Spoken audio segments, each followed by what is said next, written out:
అందరికీ నమస్కారం. ఈరోజు చాలా తక్కువ మందికి ఉండే పెద్ద సమస్య ఏంటంటే కఫ సమస్య. రానున్న కాలం అంతా వర్షాకాలం, శీతాకాలం కాబట్టి చాలామందికి ఎక్కువ వచ్చే సమస్య ఏంటంటే కఫ సమస్య. ఈ కఫ సమస్య వల్ల ఎవరెవరికి ఏ ఇబ్బందులు వస్తున్నాయి, అది ఇంటిలోనే చిట్కాలు ఎలా ఉంటుంది, దానికి మెడిసిన్స్ ఏవైతే వాడాలి, ఈరోజు అన్నీ తెలుసుకోబోతున్నాం. అసలు కఫం అంటే ఏంటి అంటే మనం ప్రకృతి సిద్ధంగా తయారైన శరీరం ఇది. అంటే పంచభూతాలతో తయారైన శరీరం. ఆకాశం, వాయువు, అగ్ని, జలము, భూమి అని. ఈ జలము, భూమి ఏదైతే ఉందో రెండు కలిపితే వచ్చేది ఒక ముద్ద, అంటే బురద, మడ్ అంటాం. సో ఈ మడ్ వల్ల ఉండే గుణాలు ఎలా ఉంటుందంటే తర్వాత మనుషులకి అన్వయించుకుందాం అది ఏమేమి జరుగుతున్నాయి. మొదటగా ఉండేది ఏంటంటే కఫం, ఒక ముద్ద, మట్టి ముద్ద, ఒక బురద. ఆ బురద ఎలా ఉంటుంది? బరువుగా ఉంటుంది, చల్లగా ఉంటుంది, స్టిక్కీ మెంటాలిటీ ఉంటుంది, అంటే అతుక్కునే మెంటాలిటీ ఉంటుంది, నెమ్మదిగా మూవ్ అవుతుంటుంది.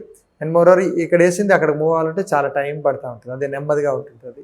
రైట్, నువ్వు లేకపోతే నేను ఉండలేను అని అతుక్కునే స్వభావం అంటుంటుంది. మనుషుల్లో కూడా అవే జరుగుతూ ఉన్నాయి.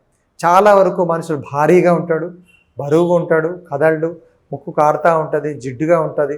రైట్, అండ్ మోరోవర్ అటాచ్మెంట్స్ ఎక్కువ ఉంటాయి. రైట్, అండ్ మోరోవర్ అతను తయారైంది అంటే ఒక బురద ఎలాగైతే ఊబి ఎలాగైతే ఉంటుందో అలాగ అతుక్కుంటాడు, పట్టుకొని ఉంటాడు. అలాంటివన్నీ జరుగుతుంటాయి. నువ్వు వెళ్ళొద్దు, నువ్వు ఉండాలి, ఇట్లాంటివన్నీ చెప్తా ఉంటాడు. అంటే స్టిక్కీ బంధాలు ఎక్కువ. నువ్వు కూడా నొక్కేసి పడేస్తాడు. ఏం వెళ్ళదురా, పడుకోరా, ఇంకా ఏవరే చేద్దాం, ఎల్లుండి చేద్దాం అంటాడు. స్కిప్పింగ్ మెంటాలిటీ ఉంటుంది. ఇవన్నీ కూడా మనం చాలా మందిలో చూస్తున్నాం. దీనికి కారణం శరీరంలో కఫతత్వం అనేది ఎక్కువ పెరిగిపోయింది, అది దోషం కింద మారిపోయింది. ఇది ఎందుకంటే కొందరు రాసులకు జరుగుతూ ఉంటుంది, కొందరు ఆ పుట్టిన విధానం జరుగుతుంటుంది, కర్మఫలితాలు అవుతుంటాయి. కానీ శాస్త్రం ఏం చెప్తుందంటే శరీరంలో భూమి శాతం, నీరు శాతం అధికంగా ఉంది. అంటే వారికి శరీరంలో ఉండాల్సిన మాంసం కానీ ఇవన్నీ చాలా ఎక్కువగా ఉన్నాయి. ఇంకా దాంతోపాటు చూసుకుంటే వాటర్ లెవెల్స్, అంటే శరీరంలో ఉండే మాంసంలో ఉండే వాటర్ అనేది చాలా ఎక్కువగా జరిగిపోయింది. అది మాంసం ఎక్కడ జరుగుతుంది? ముక్కు ద్వారా, చెవుల్లోని, గొంతు దగ్గర, అండ్ మోరోవర్ పొట్టల సైడ్లోని, మూత్రాశయం, దీంట్లో ఎక్కువ జరుగుతుంటుంది. అంటే లోపల ఎక్కువ కఫ సిద్ధాంతం పెరిగిపోయింది. ఇప్పుడు మనం అర్థం చేసుకోవాల్సింది ఆ మనిషి తాలూకు లక్షణాలు ఎలా ఉంటున్నాయి. లక్షణాలు మోస్ట్లీ ఏమవుతుంది? వాడు కదలడు, స్టిక్కీగా ఉంటాడు, ఈరోజు కాదు రేపు చేద్దాం అంటుంటాడు, అండ్ స్కిప్పింగ్ మెంటాలిటీ ఉంటుంది, నా వల్ల కాదు అంటుంటాడు. రైట్, నేను చేయలేనని తను తక్కువగా చేసుకుంటాడు. ఇవన్నీ వాడికి ఉండే ప్రతి ఒక్క లక్షణాలు. అంటే ఎందుకు ఇవన్నీ చెప్తున్నానంటే ఒక మనిషి తాలూకా గుణాలు మనం అర్థం చేసుకుంటే ఆ వ్యాధిని నిర్ధారించగలం. ప్రతిసారి మనం అనే మాట ఏంటి? నువ్వు చెయ్యవు, నీకు బద్ధకం ఎక్కువ, నీకు అది తక్కువ, ఇది తక్కువ అని చెప్పేసి వాడిని ఎప్పుడు కూడా మనం తిట్టిపోస్తూ ఉంటాం. అలాగే ఇబ్బంది పెట్టకుండా వాడికి చేయాల్సిన మార్పు ఏంటంటే వీటిలో భూతత్వం ఎక్కువ ఉంది, లేకపోతే నీరు తత్వం ఎక్కువ ఉంది అని తెలుసుకోవాలి. అది తెలుసుకున్న తర్వాత ఏం చేయాలి? రెండు తక్కువ చేసేయాలి. అంటే తినే ఆహార పదార్థంలో ఎక్కువ బరువైన ఆహార పదార్థాలు కాక ఎక్కువ అగ్నితత్వం ఉండేవి, అంటే కొంచెం మసాలా రిలేటెడ్లు అవన్నీ పెంచుకోవాలి. ఇంకా వాడికి వాతం అనేది పెంచాలి. వాతం అంటే ఏంటంటే గాలి పెంచుతుండాలి. అంటే కొంచెం ఎక్సర్సైజ్ చేయడం ఆయన, లేకపోతే వాడిని నువ్వు ఎక్సర్సైజ్ చేస్తేనే నీకు తిండి పెడతా అనేటట్లు ఉండాలి. అంటే ఒక ఫిజికల్ యాక్టివిటీ పెంచుకోవాలి, అలాగే ఫుడ్ సిస్టంలో ఏం చేయాలి? వాళ్ళకి మార్పు చేస్తుండాలి. ఎటువంటి మార్పు? వెంటనే వేడివేడిగా ఉండేది తినిపించాలి. ఎంత తీసుకున్న సూప్స్ రిలేటెడ్ తీసుకోవాలి. కొంచెం కటు కారాలు, అంటే కారాలు ఎక్కువ పెడుతుండాలి, వగరు పదార్థాలు ఎక్కువ పెడుతుండాలి. కఫం పెరిగే అంటే తీపి, పులుపు, ఇంకా లవణం, ఉప్పు, ఈ మూడు పదార్థాలు చాలా తక్కువ ఇస్తూ మిగతా అంటే చేదు, ఇంకా కారం, కషాయం, ఇలాంటివన్నీ కొంచెం ఎక్కువ పెంచుకుంటుండాలి. ఇది షడ్రుచుల్లో భాగంగా. అంటే ఎవ్రీ టైం వాళ్ళకి అలా జరుగుతూ ఉంటున్నప్పుడు మాత్రమే వాళ్ళు చాలా మంచి చేంజెస్ జరుగుతూ ఉంటాయి. అంటే ఇప్పుడు మేమేం చేస్తామంటే వాడికి ఎక్కడైతే ప్రాబ్లం ఉందో, కఫం అనేది మొత్తం తలలో ఉందనుకోండి, కంట్లో ఉందనుకోండి, లేకపోతే ఈ బాడీ పార్ట్లో ఉందనుకోండి, వాడికి మొత్తం కొన్ని క్రియాస్ చేయించి లోపల వాంతి చేయడం కానీ, బాగా కొన్ని కషాయాలు ఇస్తూ పొట్టను క్లీన్ చేయడం కానీ, అంటే విరేచనాలు జరగడం వల్ల కానీ, లేకపోతే మంచిగా బాడీ అంతా అభ్యంగనం చేస్తూ, అంటే మొత్తం శరీరం అంతా మసాజ్ చేస్తూ లోపల ఉన్న కొవ్వును కరిగించడం కానీ, స్టీమ్ బాత్, స్వేదక్రియ అంటారు.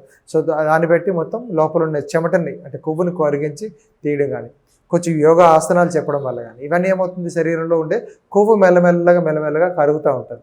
అక్కడక్కడ వాతం చేరుతుంది, పిత్తం చేరుతుంది, తన యాటిట్యూడ్ మారుతుంది. ఇంతవరకు మనం చెప్పాం స్టిక్కీ మెంటాలిటీ ఏవైతే ఉన్నాయో అలాంటివన్నీ జరుగుతూ ఉంటాయి. ఇది ఒకరోజు చేసే ప్రక్రియ కాదు, చాలా రోజుల వరకు చేయాలి. దానికి 18 ప్రాబ్లమ్స్ అని చెప్పేసి ఎప్పుడో మనకి విషయాలు ఎప్పుడో ఆయుర్వేదంలో జరిగింది. 18 ప్రాబ్లమ్స్ ఉంటాయి. అంటే కఫ సమస్య, అంటే దగ్గుతున్నప్పుడు కళ్ళపడడం, ముక్కులంతా బ్లాక్ అయిపోవడం, ఊపిరితిత్తుల్లో నీరు చేరిపోవడం, ఒళ్ళంతా బద్ధకం చేరడం, ఇవన్నీ జరిగే వారికి పెద్ద సమస్యలు. అంటే కఫం వల్ల ఏమవుతుందంటే ఏ రాత్రి పూట ఊపిరి ఆగిపోవచ్చు, రైట్, శ్వాస నీట్గా జరగకపోవచ్చు, ఏదైనా పరిగెడదాం అనుకుంటే శరీరం సహకరించక ఏదైనా ప్రమాదాలు జరుగుతూ ఉంటాయి. ఇవన్నీ జరిగే పెద్ద సమస్యలు. అందుకని ఈ కఫ సమస్యని వీలైనంత వరకు చాలా వేగంగా తెలుసుకోండి. ఎందువల్ల కఫం తయారవుతుంది, రైటా, ఇది తింటే ఏమవుతుందని తెలుసుకోవాలి. అంటే ఎప్పుడు వేడివేడిగా తినండి, ఆటోమేటిక్గా ఉంది శరీరంలో కొంచెం వేడి పెరుగుతుంటుంది, దాని ద్వారా కఫం అనేది తగ్గుతుంటుంది. అంటే ఒక నీటిని మనం ఎలాగైతే ఆవిరి చేయాలి, వేడి చేస్తేనే కదా ఆవిరవుతుంది. సో అందుకని శరీరంలో ఉన్న నీరుని తగ్గించాలంటే శరీరంలో ఉష్ణం పెంచాలి. అదేవిధంగా వాయువు పెంచుతూ ఉండాలి, రన్నింగ్ చేస్తుండాలి. సో జనరల్గా చేసే వాళ్ళకంటే ఎక్కువగా రన్నింగ్ చేస్తుండాలి.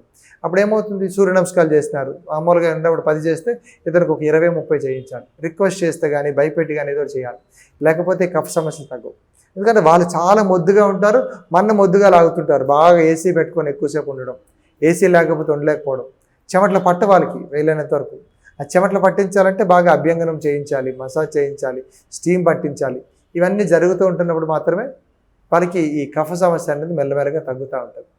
సో శరీరంలో కఫం పూర్తిగా పోతే ఆ సమస్య ఏదైతే ఉందో దాన్ని ఎక్కువ పెంచకుండా, ఎందుకంటే ఒక కఫం పెరిగిందంటే మనం చూస్తుంటాం, ఏ రాత్రైనా గుండె పట్టేస్తూ ఉంటుంది, లేకపోతే లంగ్స్లో నీరు చేరిపోతూ ఉంటుంది. ఇవన్నీ కఫ సమస్యలే. దానికి వీలైనంత వరకు మందులే అన్నిటికీ సొల్యూషన్ కాదు, ఇంట్లో ఉన్న ప్రతి ఒక్కటి కూడా. మన ఇంట్లో వాము ఉంటుంది, వామును బాగా బాయిల్ చేసేసి ఆ నీళ్ళు తాగించవచ్చు. శొంఠి ఉంటుంది, శొంఠి కషాయాలు తీసుకోవచ్చు, అది కూడా మంచిగా కఫాన్ని కరిగిస్తుంటుంది. లేకపోతే లవంగాలు ఉంటాయి, లవంగాలు యాలకులు ఉంటాయి, ఈ రెండింటిని మిక్స్ చేసేసి బాగా దంచి దాన్ని కషాయంగా తీసుకోవడం వల్ల కఫం ఇక్కడ ఉండేదంతా, గొంతులో ఉండేదంతా బయటకు వచ్చేస్తూ ఉంటుంది. సో అదేవిధంగా పొట్టలోపు ఉన్నప్పుడు ఉప్పు నీళ్ళు కషాయం కానీ, లేకపోతే లెమన్ వాటర్ కషాయం కానీ, సో ఇలాంటివన్నీ వేసుకుంటే పొట్ట లోపల ఉన్నంటే క్లియర్ అవుతుంటుంది. దాంతోపాటు గోమూత్రం కూడా చాలా బాగా పనిచేస్తుంది. గోమూత్రం ఎప్పుడైతే లోపలికి ఇచ్చినప్పుడు ఆ ఏదైతే కొవ్వు ఏదైతే ఉందో బాగా కరిగి కింద నుంచి మోషన్ రూపంలో, లేకపోతే పైనుంచి వాంతి కఫం రూపంలో బయట నుంచి వచ్చేస్తుంటుంది. ఉండాల్సిన విధంగా కఫం ఉండాలి, అంతకంటే ఎక్కువ ఉండాల్సిన పని లేదు. సో వీలైనంత వరకు ఏదైతే ఈ కఫ సమస్యలు ఏదైతే ఉందో శాస్త్రబద్ధంగా తెలుసుకోండి. దాని రిలేటెడ్లో ఉండే ప్రతి ఒక్క మెడిసిన్ని మనం తీసుకొని ఈ కఫ సమస్యలు దూరంగా చేసుకుంటారని కోరుకుంటున్నాం. నమస్కారం.